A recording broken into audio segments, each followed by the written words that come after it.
Buenos días, nosotros somos el grupo número 3, vamos a presentar la unidad número 5. El grupo está conformado por Isabela Mesa, Victoria Castro, Betania Pinto, Catherine Polanco, Julia González, Andrea Méndez y mi persona, Andrés Alvarado.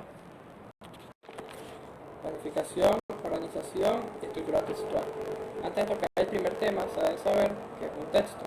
Un texto es un conjunto de frases realizadas por el autor para exponer una o varias ideas hacia el lector. Para realizar un buen texto que sea completo, se debe seguir la siguiente estructura. El título. El título es la palabra o la oración que describe directamente el texto. Generalmente, este refleja la idea o el personaje principal, como lo es en el caso de la secuela de 7 libros, Harry Potter. La introducción. La introducción son los párrafos iniciales que describen muy brevemente la idea principal. Esto es de mayor utilidad para el lector, ya que puede usar una pequeña cantidad de tiempo para leer este fragmento y poder saber si dicha lectura le va a gustar o no le va a gustar. Cuerpo textual. Aquí se desarrolla de forma más precisa el tema central. Se puede hacer de dos formas, mediante un debate o argumentos. Hay que saber muy bien cómo diferenciar estos dos tipos, ya que el debate se deja llevar por las opiniones y los sentimientos. Además de esto, el autor hace el texto en base a la primera persona. En cambio, los argumentos son cosas más concretas, mediante datos que puedan ser comprobados, como lo son los hechos políticos o los hechos científicos. El cierre o el final. Esta es la conclusión del texto y se puede hacer de 3 distintas formas. La primera es el final formal, donde se hace un resumen sobre los temas principales. Aquí el lector puede darse cuenta de cuál era el motivo del autor por el que se hizo el texto. El final abierto se caracteriza por la intriga que se produce en el lector, ya que el final no es del todo concreto. Esto trae como consecuencia la percepción distinta de cada persona sobre el final. El final circular. En este final, el principio y el final se producen con la misma acción, por lo que al terminar el texto produce este efecto de que uno está yendo en círculo, de que por eso viene el nombre. El discurso escrito y su composición. El discurso escrito es un recurso literario con diferencia del discurso oral, no posee un feedback inmediato, es decir, que no hay una retroalimentación. Aquí, el autor expone sus ideas y al mismo tiempo obliga al lector a analizarlas.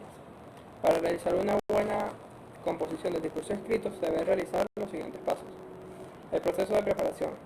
Este es el primer paso y se basa en realizar una organización mental para poder abordar las ideas extensas de forma que el lector pueda lograr una buena comprensión en este.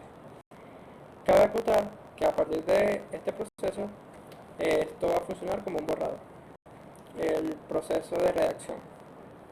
En el proceso de redacción, el autor escribe sus ideas en papel, siempre tomando en cuenta el léxico adecuado, el correcto uso de los signos de puntuación y también el desarrollo de sus ideas de forma coherente. El proceso de revisión. Aquí el autor repasa todo el texto para poder corregir las fallas y precisar los puntos en el que él cree que pueden ser mejorados. El proceso de presentación. Aquí se agarra todo lo que hemos hecho que ha sido parte del borrador y se pone como un trabajo final de forma bien organizada, haciendo mucho hincapié en los aspectos formales que son la ortografía, la redacción y la enumeración. Tras haber explicado cómo realizar un buen discurso escrito, no hay que dejar por fuera aquellos aspectos formales que se mencionaron en el proceso de presentación, que entre los más importantes están los siguientes 3. La preposición. La preposición relaciona las palabras en las oraciones y al mismo tiempo las complementa. Y su principal función es indicar su origen, su punto de partida y el lugar, como los siguientes 2 ejemplos. Hoy estoy en la playa. En este caso la preposición es en. O en el segundo caso, no sé qué elegir entre la vainilla y el chocolate. En este caso la preposición es entre.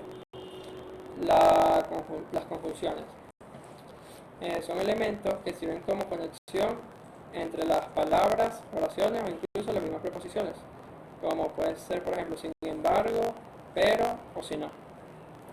Un ejemplo de esto puede ser: quiero ir a la playa pero mi piel es muy sensible.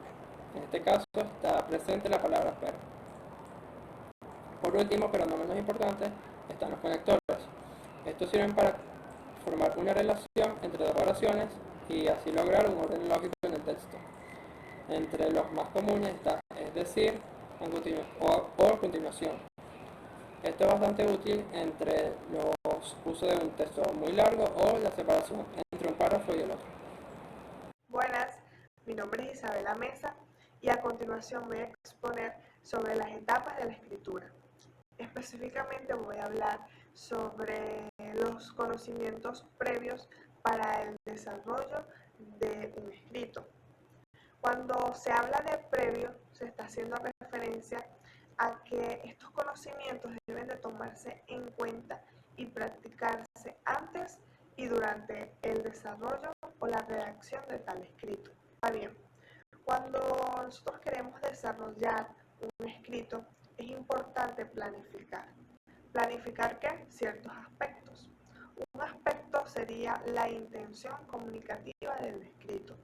Es decir, debemos de definir la meta o el propósito del texto en el que como autores podemos cuestionar, convencer o incluso disuadir al lector. Otro aspecto a tomar en cuenta en la planificación es saber a qué público va dirigido tal escrito.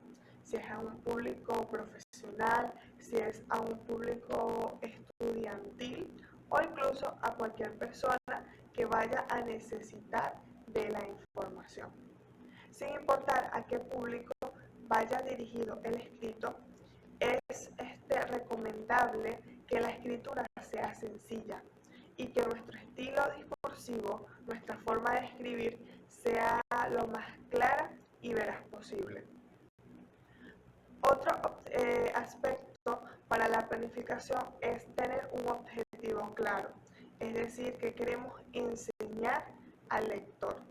En otras palabras, ¿qué efecto quiere causar el emisor en el receptor? Para la planificación de un escrito es fundamental tener buena información o una cantidad de información que tenga calidad para poder así argumentar nuestras ideas, para poder argumentar las ideas principales y las ideas secundarias. Todo escrito tiene que tener, o mejor dicho, tiene que desarrollarse bajo un contexto, bajo un entorno físico o un entorno simbólico, intangible que no se ve. El contexto también puede ser político, social o cultural. En otras palabras, el contexto vendría siendo el ambiente o lo que condiciona tal hecho. Acá arriba podremos ver un ejemplo claro para entendernos mejor. Cuando nosotros culminamos la planificación de el escrito o la planificación, vamos a comenzar con la reproducción de tal escrito. Allí elaboraremos diferentes borradores para así pasar a la otra fase que es la descripción. En la descripción vamos a corregir la síntesis, el orden de las ideas, la disciplina en cuanto a la elaboración de las oraciones y vamos a corregir los errores ortográficos y todo lo que haga falta para así tener un buen escrito. Gracias.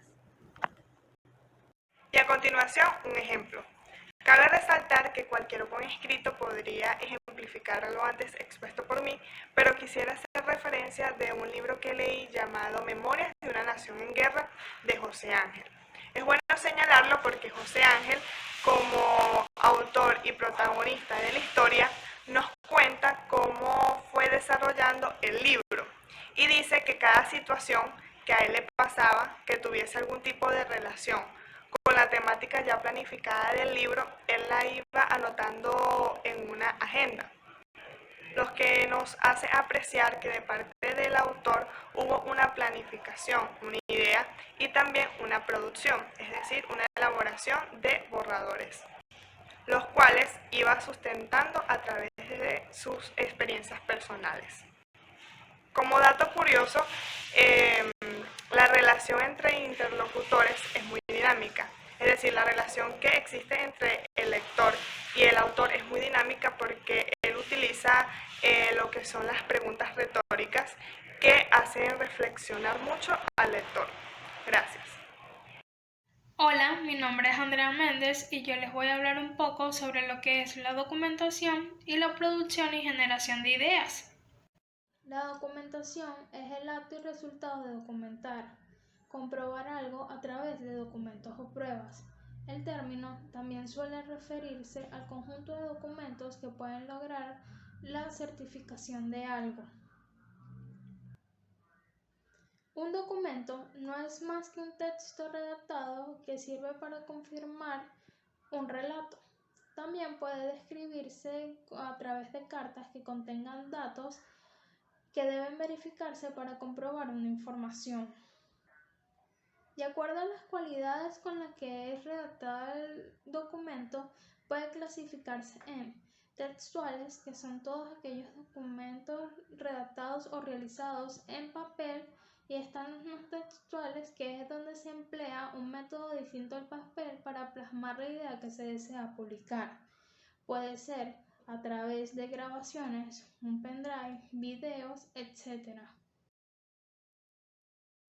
De acuerdo a la información que contenga el documento, se puede clasificar en primarios, que son todos aquellos redactados por la persona dueña de la información o del argumento que se desea publicar, por ejemplo, las noticias de un periódico. Secundarios son el resultado de citas de documentos anteriores que tienen que ver con el tema ya expuesto, y terciarios, que son el resultado de los análisis de los documentos secundarios. Dentro de cada uno de los documentos existentes se encuentran las fuentes referenciales o literatura secundaria. Se denomina secundaria porque es una literatura de título informativo. Son obras de consulta o referencia que están destinadas a orientar y solucionar necesidades informativas que no son leídas o utilizadas en su totalidad. Pueden ser de tres tipos: documentales, cuya información se encuentra plasmada en bibliografías, catálogos o boletines de resumen. Están los informativos, que proporcionan la información mediante enciclopedias, diccionarios, anuarios o manuarios. Y están los indicativos, cuya información se encuentra documentada en directorios u organigramas. Se debe hacer referencia que la documentación es el acto de recopilar información y archivar la misma como prueba para verificar si un hecho es verdadero o falso. Vamos a hablar un poco sobre lo que es la producción y la generación de ideas. Producir y generar ideas es llevar y sobrepasar los límites de nuestra creatividad. Claro está que esto no es tarea sencilla para todo el mundo. Por esa razón existen técnicas y ejercicios que al realizarlos nos ayudarán a poner a nuestra imaginación a volar. A todos nos ha pasado que hay momentos de bloqueo en donde las ideas no fluyen, no encontramos soluciones y la imaginación brilla por su ausencia. ¿Pero qué podemos hacer en estas situaciones? Las alternativas para romper con estos atascos mentales son muchas. Existen decenas de herramientas para estimular la creatividad, tanto de forma individual como en grupo. Una de las técnicas para producir o generar ideas son los mind maps o mapas mentales, que son herramientas gráficas que nos permiten explotar el potencial de nuestro cerebro. Esta técnica nos permite clarificar nuestras ideas organizándolas visualmente. Estos son algunos de los pasos que debes seguir para poder desarrollar esta técnica. Dibuja. Traza tus ideas en un lienzo blanco de papel. Comienza desde el centro. Utiliza el centro de la hoja para escribir el problema o representarlo con un dibujo. Empieza a asociar ideas. Dibuja y escribe palabras ramificándolas desde el centro. Ramifica ideas y conéctalas. Sigue trazando líneas y asocia ideas a esas imágenes o palabras. Ahora vamos a hablar de una técnica grupal denominada lluvia de ideas. Esta es una técnica de creatividad en grupo muy popular. El rol que desempeña el coordinador de esta actividad es muy importante, pues este debe dejar en claro cuál es el problema a resolver, cómo se realizará la actividad y cuánto tiempo llevará a ello. La empresa internacional líder en diseño y consultoría de innovación IDEO explica que hay 7 pasos a realizar para que las sesiones de lluvias de ideas tengan éxito. El primero es no emitir juicios, fomentar las ideas salvajes, construir sobre las ideas de los demás, mantenerse enfocado en el tema, realizar una conversación a la vez, ser visual y tener como objetivo la cantidad. Esto quiere decir que mientras más ideas se produzcan, mejor. Por último, se encuentra el storyboard, que es especialmente útil cuando se trata de proyectos gráficos o interactivos. Antes de acabar un proyecto, el storyboard permite previsualizar las ideas principales de manera secuencial. Este se puede presentar a través de distintos formatos, como son videos, póster, etc. Lograr la visualización de cómo será utilizado un producto o servicio puede implicar múltiples beneficios, ya que el equipo de trabajo tendrá la oportunidad de anticipar el flujo de interacción. También podrá detectar los puntos fuertes e incluso eliminar pasos innecesarios. Buenos días, mi nombre es Victoria Castro y les voy a hablar sobre la ordenación de las ideas mediante el esquema y su uso en la planificación textual. Luego de haber pensado acerca de lo que queremos escribir, recopilado información sobre el tema, relacionado las ideas entre sí y haberlas escrito en un papel, se debe proceder a ordenarlas o organizarlas, y para ello es común realizar un esquema.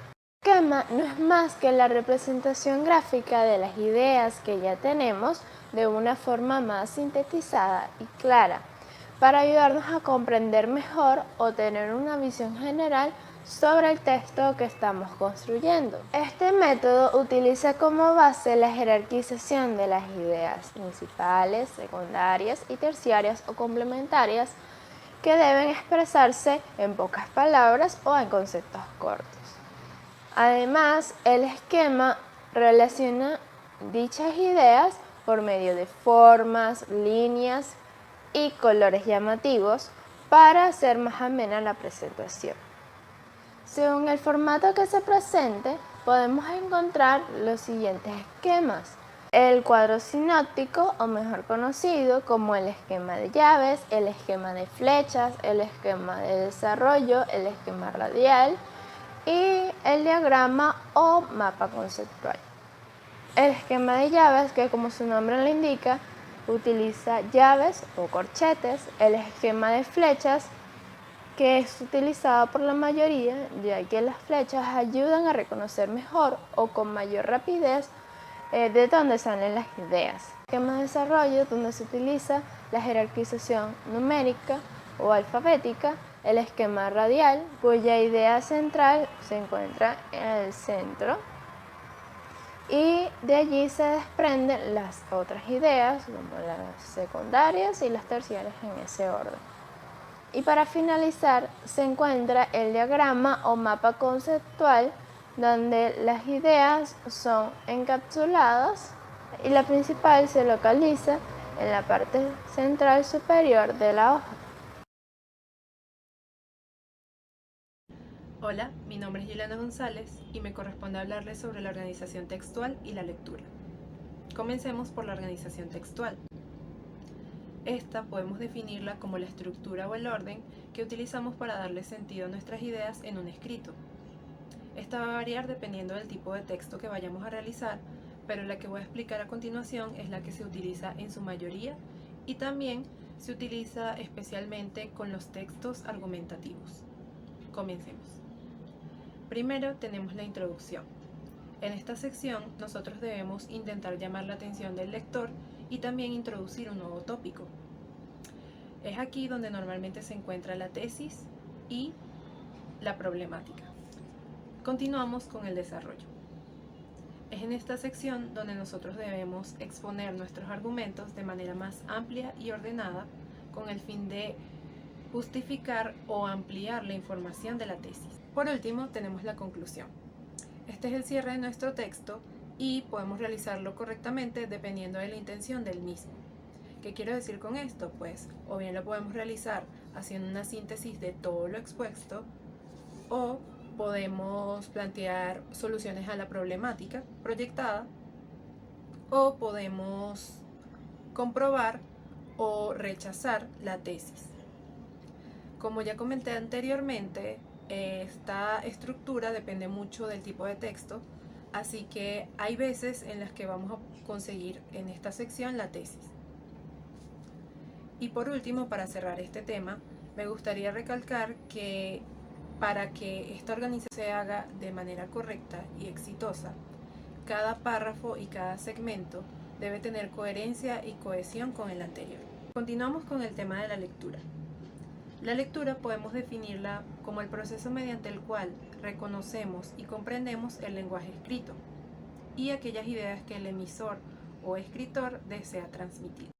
Sus tipos, según el libro La lectura, conceptualización e importancia, análisis de iniciativas para fomentarla, de Carmen Hernández Rivas, dependerán de su situación y del tipo de texto. Pero básicamente podemos dividirlas en 4 tipos. El primero es la lectura oral. Esta es aquella lectura que realizamos en voz alta y que tiene como objetivo, o que puede tener como objetivo, comunicarse con un receptor específico o la práctica de la oralización. El segundo tipo es la lectura silenciosa. Esta es la lectura más frecuente y podemos dividirla en 4 subcategorías. La primera es la lectura extensiva, por ejemplo, cuando leemos una novela, una historieta o simplemente un nuevo descubrimiento, entre otros. La siguiente es la intensiva. Esa es la lectura que realizamos para obtener información. Por ejemplo, cuando estamos leyendo un informe, una carta, una noticia, entre otros. La tercera es la lectura rápida. Esta tiene la misma finalidad que la anterior, que es obtener información, solo que la realizamos de manera más superficial. Por ejemplo, cuando leemos o hojeamos un libro o una revista. Y por último, tenemos la lectura involuntaria, la cual es, como lo explica el título, la que realizamos involuntariamente. Por ejemplo, cuando vamos por una calle y leemos un anuncio, un cartel, etc. El tercer tipo es la lectura integral. Esa es aquella que realizamos cuando leemos un libro, un escrito o un texto de principio a fin. Podemos dividirla en 2 subtipos. El primero es la lectura reflexiva, la cual es la lectura pausada y que implica una comprensión exhaustiva, como por ejemplo cuando leemos por estudiar. Y la segunda es la lectura mediana, la cual implica una comprensión menor a la lectura reflexiva. Y por último, el último tipo es la lectura selectiva. Esta, en contraste con el anterior tipo, se realiza cuando seleccionamos solo una parte de algún texto o escrito que sea de nuestro interés. También se divide en 2 subtipos. La primera es la atenta, la cual realizamos cuando buscamos detalles específicos o datos en ese segmento que escogimos. Por ejemplo, cuando estamos buscando una fecha, un número, un nombre en un párrafo específico. Por último, tenemos lo que podemos llamar el vistazo. Esto lo realizamos de forma superficial para darnos una idea general de lo que estamos leyendo. Esto sería todo por el tema de la lectura y los dejo ahora con mi siguiente compañero. Buenos días, mi nombre es Betania Pinto y hoy les vengo a hablar sobre los obstáculos relacionados con la percepción visual y con la comprensión. Percibir es interpretar la información que nos aporta nuestro sentido acerca del entorno. De hecho, la interpretación que hagamos depende de nuestros procesos cognitivos y nuestros conocimientos previos. La percepción visual se puede definir como la capacidad para interpretar la información que la luz del espectro visible hace llegar a nuestros ojos. El resultado de la interpretación que nuestro cerebro hace acerca de esta información es lo que conocemos como percepción visual, vista o visión. De este modo, la percepción visual es un proceso que empieza en nuestros ojos. El primer proceso es la fotorrecepción. Los rayos de luz entran por nuestras pupilas y excitan unas células receptoras que se encuentran en nuestra retina. El segundo proceso es la transmisión y procesamiento básico. Las señales que producen estas células se transmiten por el nervio óptico hacia el cerebro. Primero pasa por el quiasma óptico, donde la información del campo visual derecho irá al hemisferio izquierdo, mientras que la información del campo visual izquierdo irá al hemisferio derecho. Y después la información hace relevo en el núcleo geniculado lateral del tálamo. El tercer proceso es la elaboración de la información y percepción. Finalmente, la información visual captada por nuestros ojos es enviada a las cortezas visuales del lóbulo occipital. En estas estructuras cerebrales, la información es elaborada y enviada al resto del cerebro para permitirnos interactuar con ella. Ok, ahora les voy a hablar sobre las alteraciones visuales que originan problemas de aprendizaje. En el caso de la visión, un buen procesamiento de la información visual nos permite interpretar y comprender todo aquello que vemos y poder integrarlo con el resto de los sentidos. La visión es mucho más de tener una agudeza visual 100%. La visión se aprende, por eso se puede entrenar. Para procesar correctamente la información que percibimos a través de los ojos, son necesarias ciertas habilidades visuales. A menudo existen alteraciones de estas habilidades que dificultan el aprendizaje del niño. Estas habilidades son: la primera, la discriminación visual. Es la habilidad de la persona para encontrar las características exactas entre dos formas, cuando una de ellas se encuentra entre otras formas similares. Puede provocar confusión de palabras similares en las cuales solo cambia una letra. Por ejemplo, podemos confundir la palabra mano con mono. La segunda habilidad es memoria visual. Es la habilidad de la persona para recordar de forma inmediata todas las características de las formas u objetos observados y tener la capacidad de encontrar esta forma u objeto entre otras similares. Otra habilidad es la relación visoespacial. Relaciona la visión y el espacio tridimensional. Es la habilidad de determinar respecto a la orientación o configuración de unos objetos o formas iguales, pero en diferente orientación. Ejemplo, el reconocimiento de las letras D o B. La configuración de las letras es igual, pero la orientación nos da un significado u otro según la orientación. Por ejemplo, la letra D. Con orientación a la izquierda y B con orientación a la derecha. Otra habilidad es la constancia de forma. Es la habilidad de reconocer una misma forma independientemente del tamaño y la orientación de esta, y que se encuentra entre otras formas. Podemos tener problemas en el paso de la letra ligada a letra de imprenta, ya que es la dificultad de reconocer el mismo símbolo escrito de forma diferente. La otra habilidad es la memoria secuencial. Es la habilidad de la persona para recordar un número de forma en serie después de la observación inmediata. Se utiliza para ordenar letras, el abecedario, por ejemplo, el abecedario, o deletrear palabras.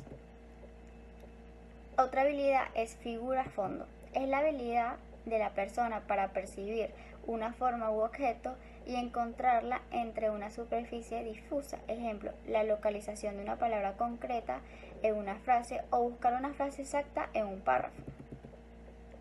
Cierre visual.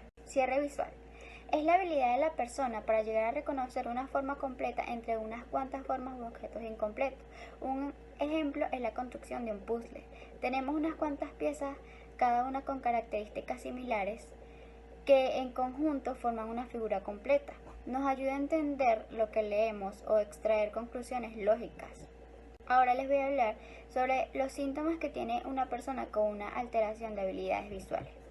Bueno, la persona ve doble o borroso al leer, guiña guiña, cierra y se cubre un ojo, se acerca mucho al papel cuando lee o escribe, dolor de cabeza al final del día, ladea la cabeza cuando lee y escribe y o necesita seguir con el dedo, confunde y vierte letras o palabras, recuerda mejor oralmente que por escrito, omite letras, vocaliza cuando lee en voz baja, velocidad lectora reducida, dificultad de atención, concentración, requiere mucho tiempo para finalizar una tarea, baja lectura de comprensión, mala letra, no se mantiene sobre la línea escribir, torpeza psicomotriz, malas posturas, dificultad para copiar de la pizarra. Ahora les voy a hablar sobre los factores que influyen en las dificultades de comprensión lectora. Para leer adecuadamente se necesita el concurso de los mecanismos específicos y de los no específicos, que forman un conglomerado de factores, muchos de los cuales se comparten con el lenguaje oral. Los fracasos en la comprensión lectora pueden producirse por un adecuado funcionamiento de alguno de ellos, pero los más frecuentes es que sean causados por un conjunto de ellos, ya que están estrechamente relacionados. Algunas de las causas son: deficiencia en la decodificación. Los lectores que no dominan la decodificación se dedican tan intensamente a la identificación de las letras y de las palabras que todos sus recursos atencionalmente se concentran en esta tarea, produciéndose una sobrecarga en la memoria operativa. Como los recursos cognitivos son limitados, la secuencia es que los malos decodificadores olvidan el significado de las palabras que aparecieron al principio, pierden el hilo conductor y no pueden captar el significado global de las oraciones del texto.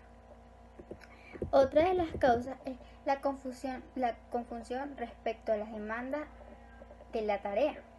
Una explicación de por qué las personas creen que si decodifican con éxito, también comprenderán con éxito.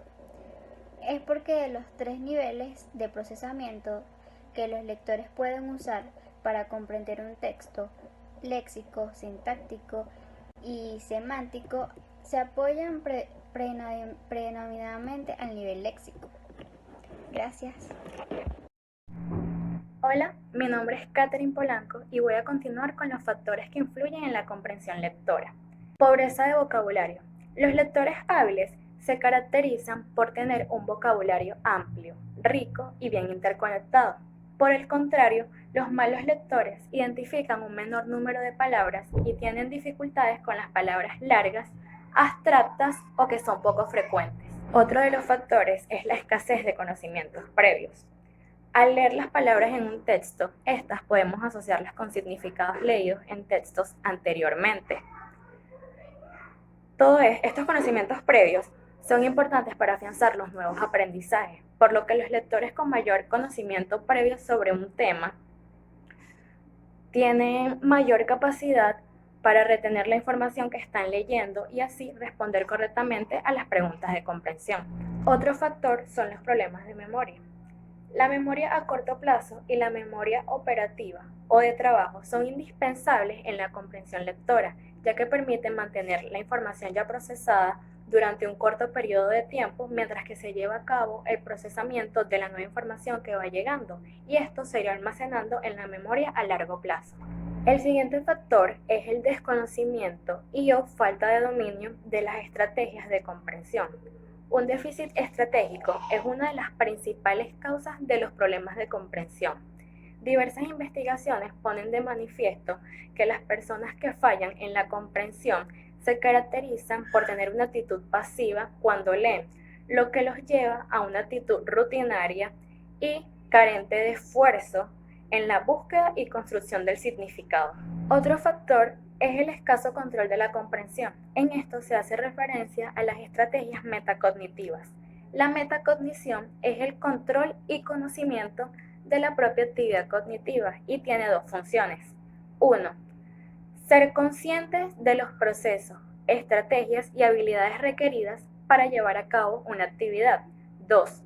Ser capaces de guiar, revisar, evaluar y controlar la actividad cognitiva, es decir, poner en práctica estos procesos, habilidades y estrategias requeridas.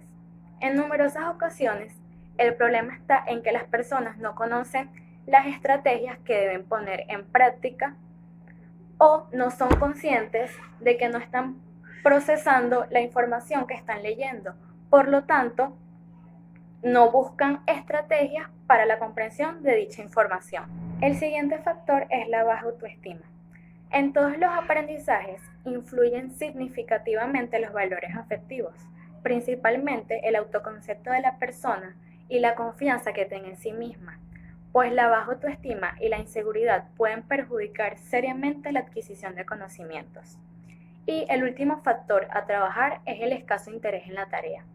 La motivación hacia el aprendizaje es fundamental no solo para la adquisición de conocimientos, sino también para desarrollar nuestras habilidades académicas y personales.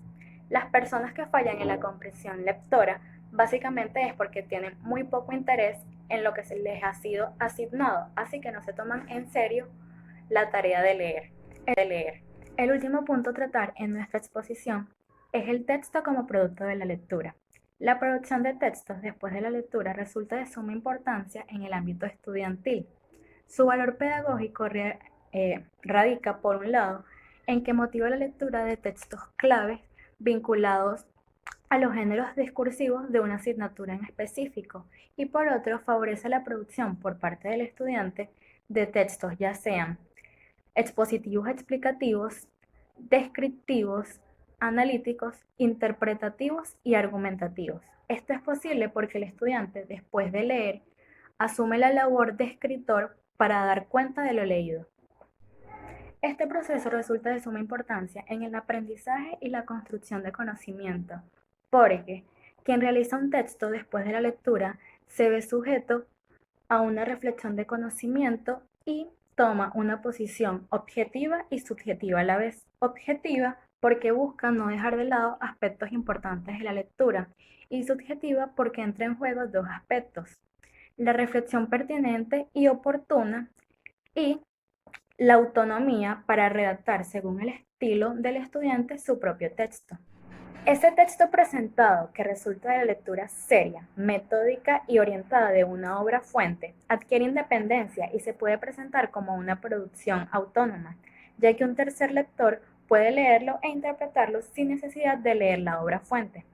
Con esto se demuestra que la lectura y redacción de textos después de ella es de suma importancia en el ámbito estudiantil, porque el estudiante estructura su pensamiento y adquiere puntos de vista críticos y debidamente argumentados.